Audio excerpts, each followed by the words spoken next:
CXO Community. Bueno, buenas tardes a todos.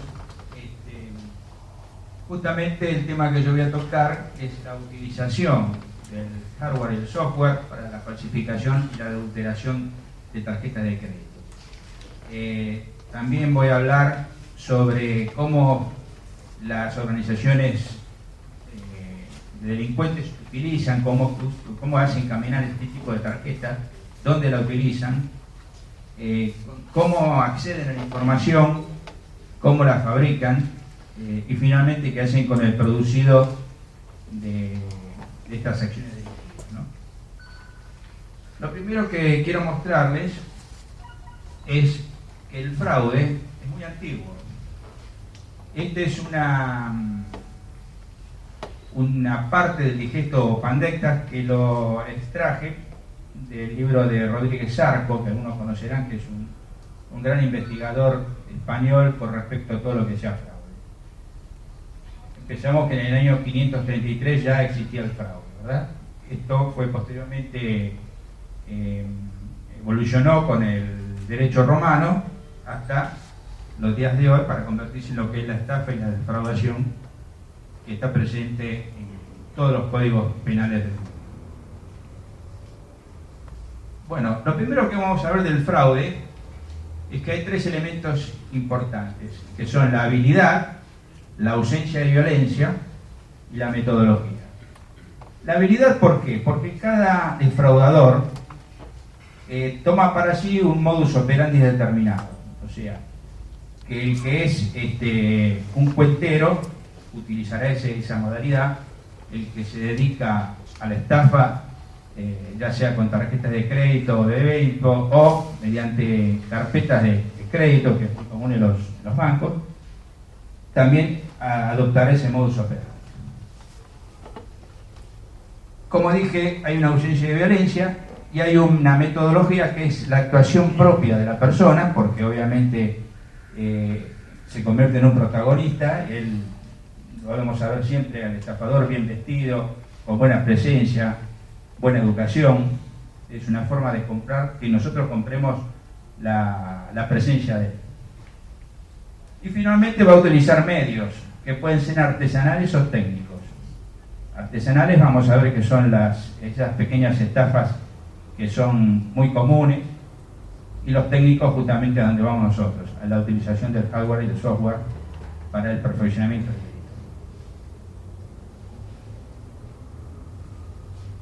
Dentro de los artesanales, el conocido cuento del tío, o sea, aquel, comúnmente todos lo conocen, aquel que de repente se aparece una joya en la calle y comienza a convencer a su víctima de que tiene muchísimo valor, pero que él tiene que irse, y entonces termina pidiéndole una suma de dinero que la víctima considera que es mínima, pero mira esa joya, que en definitiva es una berreta, como se denomina en el ambiente, y le entrega el dinero. La persona se va y la víctima ya cayó en el lazo, por así decirlo, ¿no?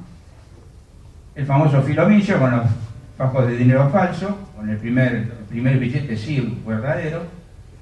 Después el más conocido es el de muchas gitanas que hablan a través de predecir el futuro, y bueno, entonces les piden cualquier joya que tengan. Esa joya la meten en un pañuelo, y por ahí le dicen, bueno, mira, hasta dentro de 2 horas no lo abras. Resulta que a las 2 horas se encuentra con un pedazo de hierro ahí. Y los técnicos son los que han evolucionado en función justamente de la tecnología, donde tenemos diferentes tipos de fraude, ya sea con productos textiles, mediante la falsificación, electrodomésticos, la computación, la perfumería, la marroquinería, los medicamentos, muy en boga acá en la Argentina, documentos de identidad. Incluso hace poco, hoy tenemos el problema de los pasaportes estos italianos, así que estamos en tema justo. Legajos de crédito, muy común, se arma toda una carpeta, y el banco, una carpeta que supera el control de seguridad del banco y obviamente ingresa. Y los medios electrónicos de pago. Es importante destacar que para Latinoamérica el fraude tenía como principales países México, Brasil, Colombia, Puerto Rico y Venezuela. Esos fueron los principales países, o son los principales países donde se produce el fraude. Argentina, que supo estar en un cuarto puesto para la década para el año 2007, en una reunión, en una exposición de la jornada de Segurinfo, se determinó que estaba en un octavo puesto.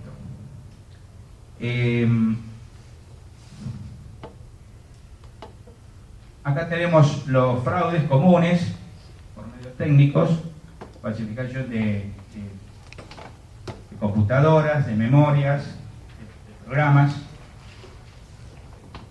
textil, con Adidas, con elementos de cuero, otro más de Adidas.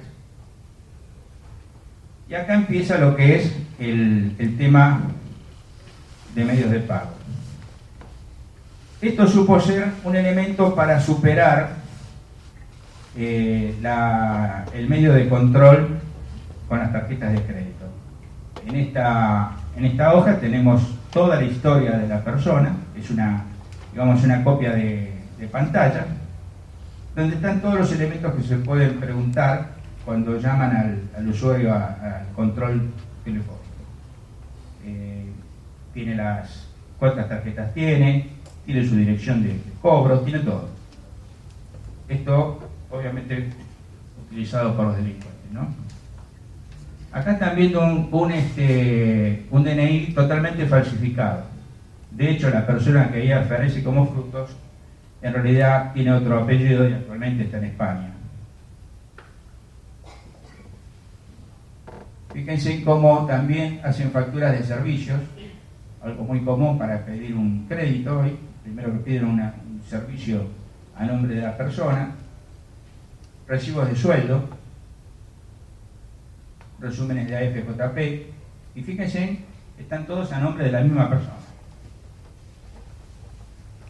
Esta cédula de identidad, y quien conoce de cédula se va a dar cuenta de algo muy rápido, porque esta persona nació en el año 60, por lo tanto no puede tener una cédula de identidad 900.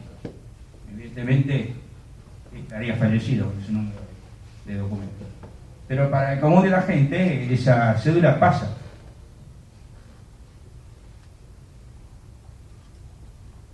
Registro de conductor.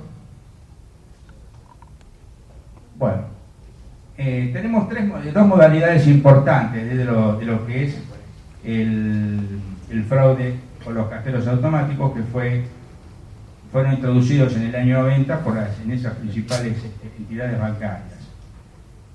Uno es el pescador, el otro es el skimming, y dentro de la modalidad pescador actualmente tiene mucho desarrollo lo que es la neutralización del expendedor de dinero. Estas son imágenes que han circulado por la web, incluso algunas las puedo haber recibido. Yo las utilicé para ilustrarlo porque evidentemente sobre esto hay muy poca información, muy pocas fotografías. Acá tenemos a la persona, al delincuente, introduciendo ya el elemento, el pescador que va a trabar la tarjeta. Generalmente se mueven en pareja, esto es importante porque después la pareja va a formar parte del fraude, y no solamente sirve para perfeccionar el fraude, sino para, obviamente, avisar si se acerca la policía o si hay testigos que están mirando la maniobra que está realizando. Tenemos a la primera víctima, entra al banco, empieza a hacer sus trámites, sin ingresar la tarjeta, y se encuentra que la tarjeta se ha trabado. Ahí observamos que ya viene el auxilio en camino, se le va a acercar, le va a empezar a decir de que primero se va a interiorizar el problema, después le va a decir que le aconseja marcar 3 veces el PIN y cancelar, con lo cual ya está observando el número de PIN que esta persona tiene, y finalmente lo convence de que, bueno, que haga la denuncia ante la entidad bancaria. Es importante saber de que este tipo de delitos se comete después de los cierres de los bancos, o sea, después de las 6 de la tarde, y sábados y domingos, a partir de entre la 12 y 1 del mediodía. Entonces, ¿qué pasa? Esta persona no tiene respaldo del banco, no puede ir a solicitar la tarjeta. Tiene que esperar hasta el otro día o en su defecto que pase el fin de semana.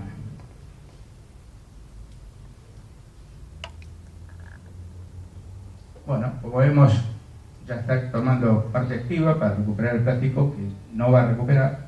La persona se va y comienza a recuperar el plástico. Este es uno de los dispositivos que se utilizan. Hay otro que es metálico.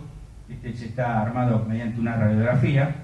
Fíjense, y después lo van a ver mejor, esa pequeña saliente que tiene, que es justamente para trabar el plástico que no vuelva para atrás. En el caso del que es metálico, tiene la particularidad de que tiene 2 aletas, entonces cuando se introduce el plástico, baja la aleta de adelante y queda trabado. Y después lo recupera mediante un pequeño hilo de una tanza plástica que previamente lo han pegado. Entonces, despegan esa tanza, tiran para afuera y sale todo el minículo. Bueno, acá lo tienen cómo se introduce el minículo, y se van a pegar, las 2 solapas, se van a pegar en cada una de las caras que tiene el ingreso de la tarjeta. Ahí tienen lo que yo les decía, las salientes, cómo traban la tarjeta para que no pueda escaparse, para que la tarjeta no vuelva a salir. Cómo se rescata. Bueno, el skimming, esta es la otra modalidad. Quería decirle con respecto al anterior, que esta misma modalidad se está practicando mucho con el dispensador de dinero. En este momento están colocando una tapa negra por atrás de la tapa inicial. Entonces esto hace que cuando se eleve la tapa original del dispensador, el dinero quede trabado contra esa falsa. Obviamente la gente ve que no sale el dinero y se retira. Vuelvo a insistir, los horarios en los cuales se practican es siempre después de las 6 de la tarde.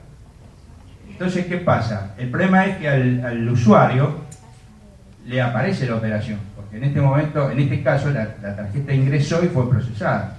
Por lo cual, si él retira 1.000 pesos, le va a aparecer el voucher que le da el cajero, le va a aparecer la operación. Y ahí empieza, obviamente, el reclamo ante el banco.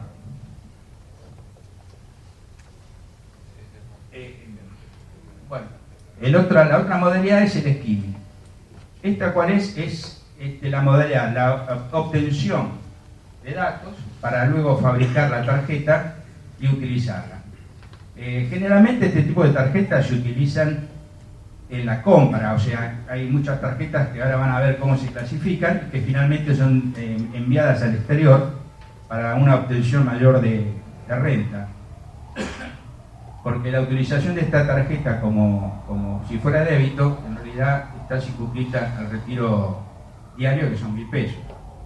Incluso algunas entidades utilizan lo que se llama confirmación efectiva, que es que cuando uno introduce la tarjeta le van a pedir el número de documento, pero se lo van a dar fraccionado, o sea, tiene que adivinar 3 números de ese documento, tienen que corresponderse, que generalmente son el posterior o el anterior. Bueno, ¿cómo es la comprobación de operaciones fraudulentas? Se produce la duplicación de bandas magnéticas adheridas a los soportes blancos. Estas son las famosas white cards. Fabricación de frentes embosados en soportes ajenos, que también lo van a ver. Y fabricación de soportes plásticos de iguales características. Esta es la falsificación propiamente dicha.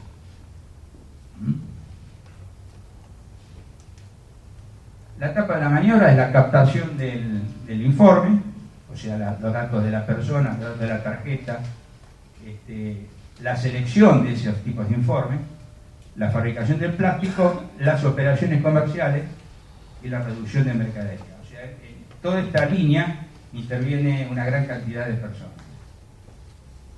¿Cómo es la captación del informe? Ellos le dicen en forma aérea, es mediante el famoso chupador, que ahora también lo van a ver, que es una lectora de banda, pero que tiene la particularidad que le han adherido o le han incluido una memoria.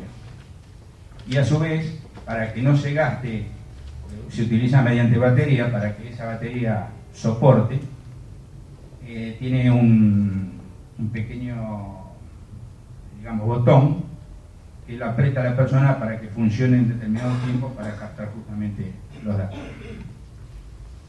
Como les decía, mediante el chupador tienen lugares, restaurantes, estaciones de servicio, comercios, donde quiera o no, el usuario debe desprenderse del plástico, porque al momento de cobrar, la tarjeta es entregada, tanto al que le ha cargado combustible como en un restaurante. En ese momento, esa tarjeta es pasada por ese lectora de banda, que puede estar adherida al cuerpo, porque se la adhiere mediante un sistema de abrojo, o puede estar adherida en la parte de abajo de donde está la caja. Entonces, en un movimiento rápido, ya está grabado los datos. Mediante la banda magnética también, que es obtenida en los mismos lugares, y sábanas o disquetes. Esto ya sale de las entidades bancarias. ¿Me escuchan bien? Porque esto, ¿anda bien esto?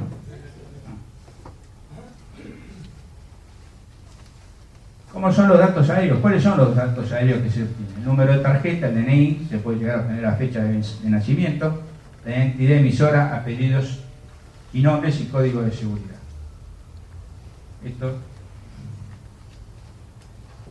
Este es una lectora de banda de chupadora, para que ustedes vean el tamaño que tiene 11 centímetros. Incluso, este es justamente un chupador obtenido de un grupo delictivo. Fíjense que está indicando por dónde tiene que pasar la banda, la dirección, y si ustedes observan el costado van a ver el botón con el cual se pone en funcionamiento. Acá tiene un puerto con el cual se va a conectar con una notebook y va a bajar la información. La parte de atrás. Y esto es lo que la información que va a alargar a una computadora lo que está en esa memoria. Acá tenemos 8 registros de 8 tarjetas de crédito, ¿verdad? ¿Cómo es la selección? Bueno, en principio ellos tienen que determinar si la información que ha obtenido de la tarjeta es valedera o no. Entonces, ¿cómo lo hacen? Mediante una consulta de saldo del sistema, observan la jerarquía del plástico, el carácter de la tarjeta, si es personal o es corporativa, en qué estado está, la capacidad de compra y si la cantidad de extensiones. Esto va a determinar que sea utilizable o no utilizable. Si es utilizable, van a determinar si tiene que ingresar en el circuito nacional o si va a ingresar en el circuito internacional.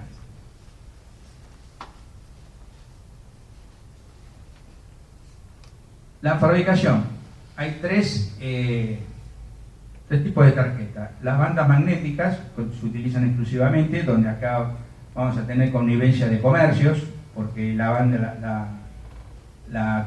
tarjeta blanca, como bien lo dice el nombre, no tiene nada, no tiene ninguna información de banco ni nada.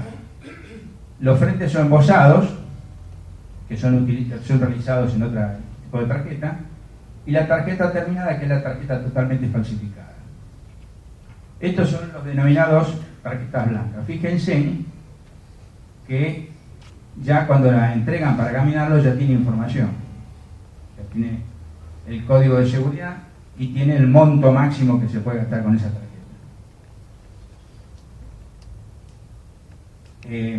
La banda magnética sobre la cual clonan la tarjeta. Y fíjense en el extremo superior izquierdo, que hay unos datos. Estos datos son importantes al momento de iniciar la investigación, porque esto nos está indicando quién es el fabricante y los números de partida. Estos son frentes realizados en otro tipo de tarjeta, por si necesitan frentes. En cualquier tipo de tarjeta pueden llegar a armarlo, a embosarlo.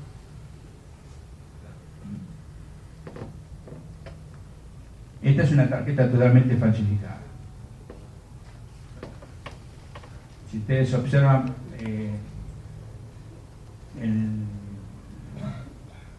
los sistemas de seguridad que tiene, los tiene todos. Incluso el holograma no es tridimensional o bidimensional, sino es una sola dimensión.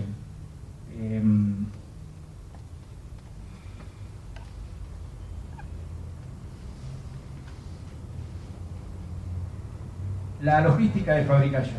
Bueno, las bandas magnéticas, ¿cómo lo obtenemos? Mediante una electrograbadora, como dijimos, que es digamos el abrepuerta, puede ser, o después lo vamos a ver otra forma de skimming, que es un frente montado sobre un cajero automático, más una notebook, que es donde vamos a bajar la información.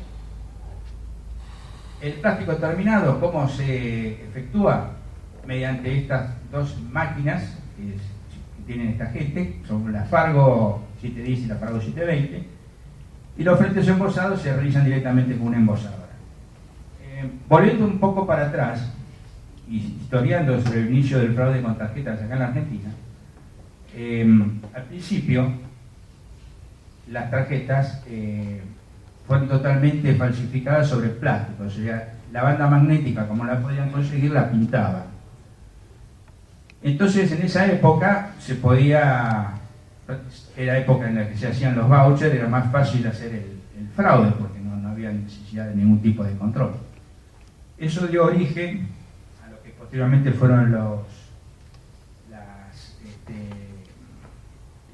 esas libretas que mandaban a los comercios con 30 días de todas las tarjetas que estaban bajadas del sistema, pero como tenían 30 días para actuar, terminaron haciendo las quincenales.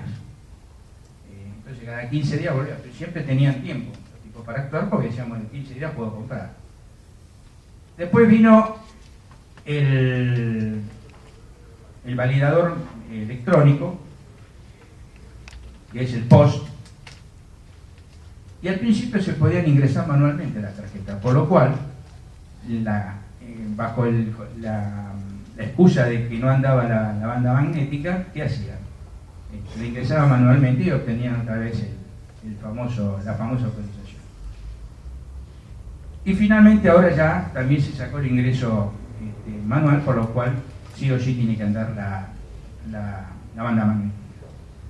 Pero al principio esta banda, que era una banda argentino-paraguaya, de los hermanos Aquino, que algunos que tienen ya bastantes años se va a acordar, hicieron estragos acá en la Argentina con este tipo de tarjetas. ¿Y para qué utilizaban como embosadora?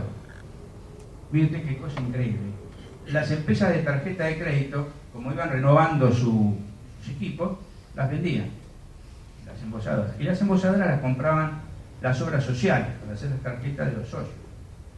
Pero algunas cambiaban de camino y terminaban en manos de esta gente. Entonces ya tenían cómo era el sistema para justamente embosar la tarjeta.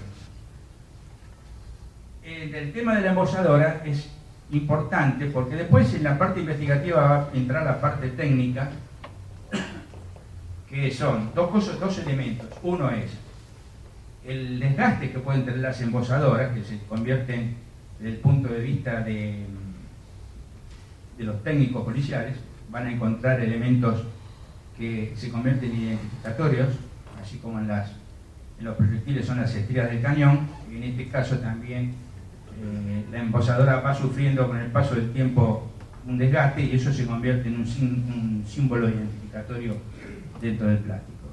Y el otro elemento importante son las firmas, porque a pesar de que en una tarjeta totalmente falsificada, aunque haya sido clonada, no necesitamos imitar la firma, porque el panel de firma está en blanco, Sí, la firma que hagan va a tener un elemento importante, que es identidad del propio firmante, porque la firma es un acto reflejo.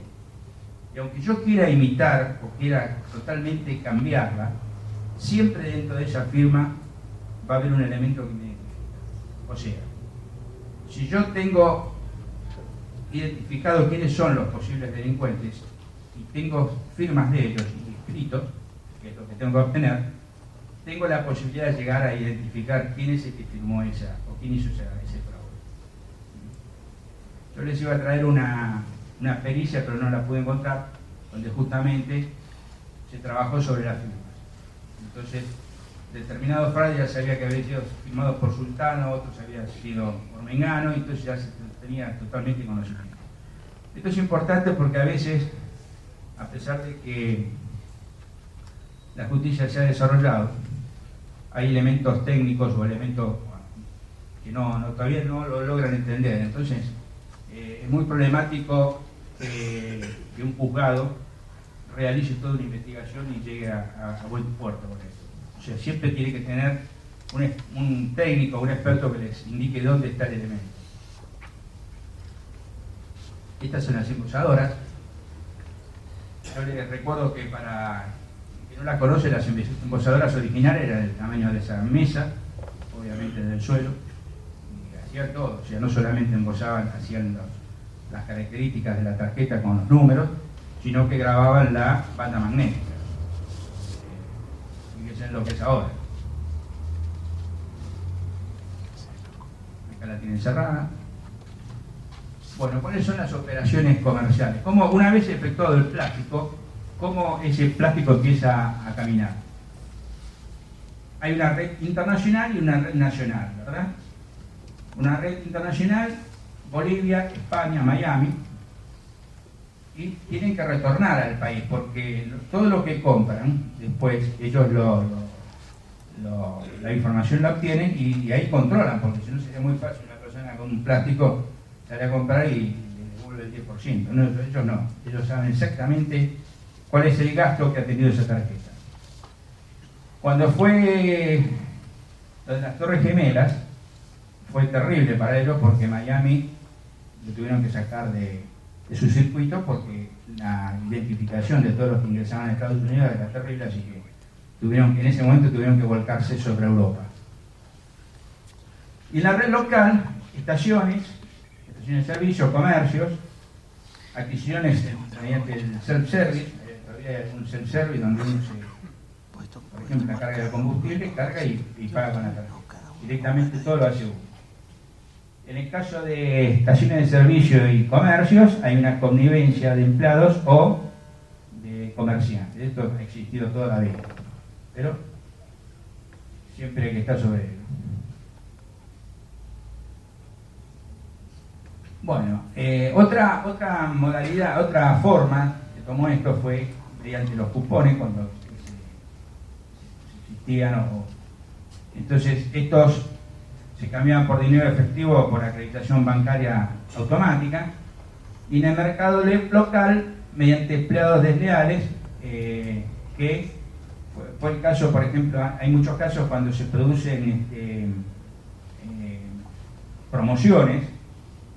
En el caso de los celulares fue una de las cosas que más disparó esto, porque para continuar siendo representante de la firma tenían que tener una cantidad de ventas mensuales, con lo cual para llegar a esas ventas empezaron a justamente entrar en conexiones con la gente de los falsificadores, y entonces ellos compraban de a 10, 15, 20, 30 celulares, los usaban durante un mes y al mes los vendían, ¿no? O se sacaban del país para llevarlo a otro lado.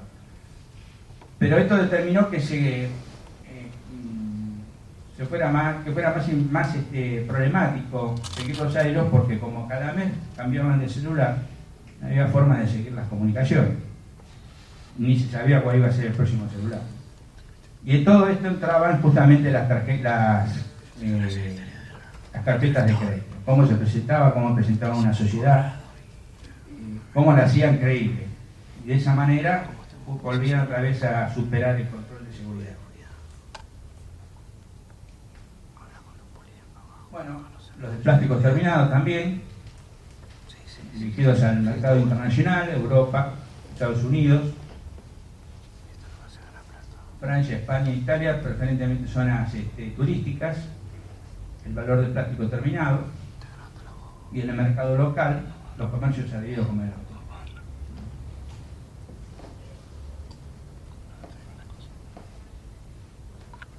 Bueno, la comercialización, como les decía yo, mediante los caminantes y el producido. En Capital Federal siempre existe una cabeza de grupo que se encarga de la fuente de datos con los comercios involucrados y los chupadores, contacto directo con fuentes y el producto terminado. Una vez que está terminado, lo utilizan los caminantes.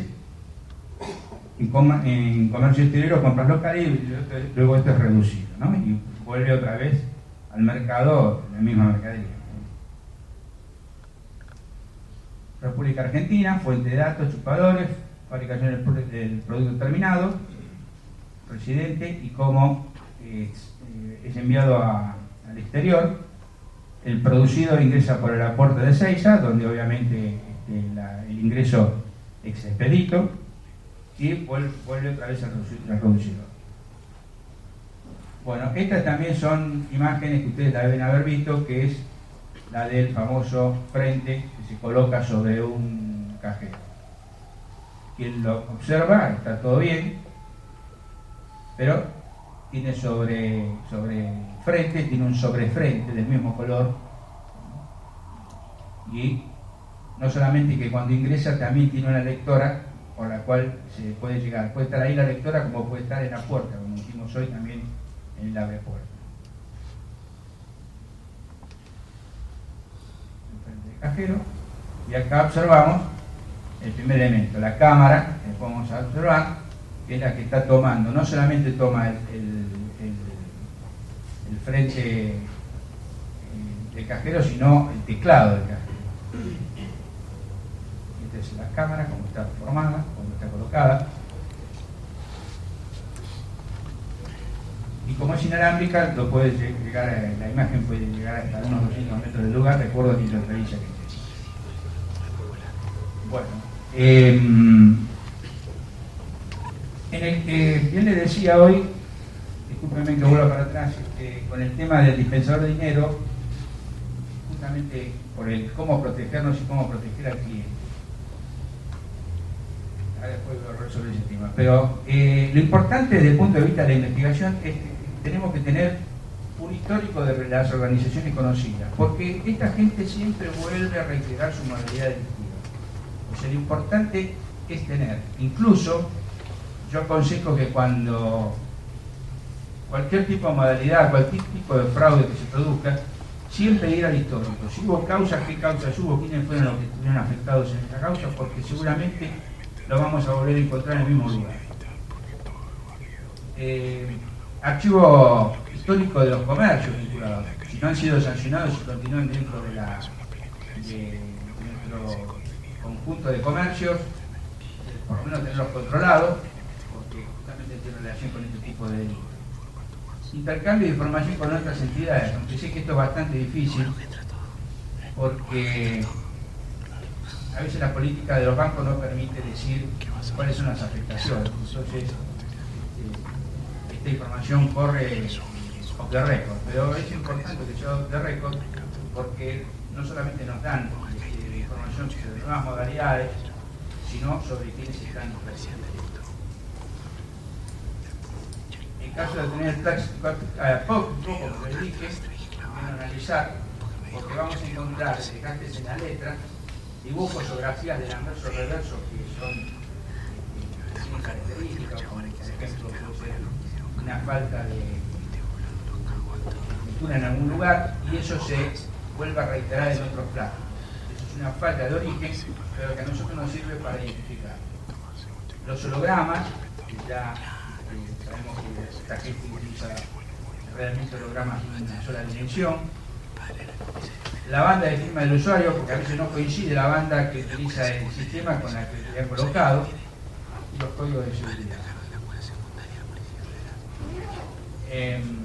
Uno de los elementos que hay hoy, porque hoy los vouchers son realmente producidos por los post, que vamos a contar con la firma, porque el original de la firma era el modelo del comerciante.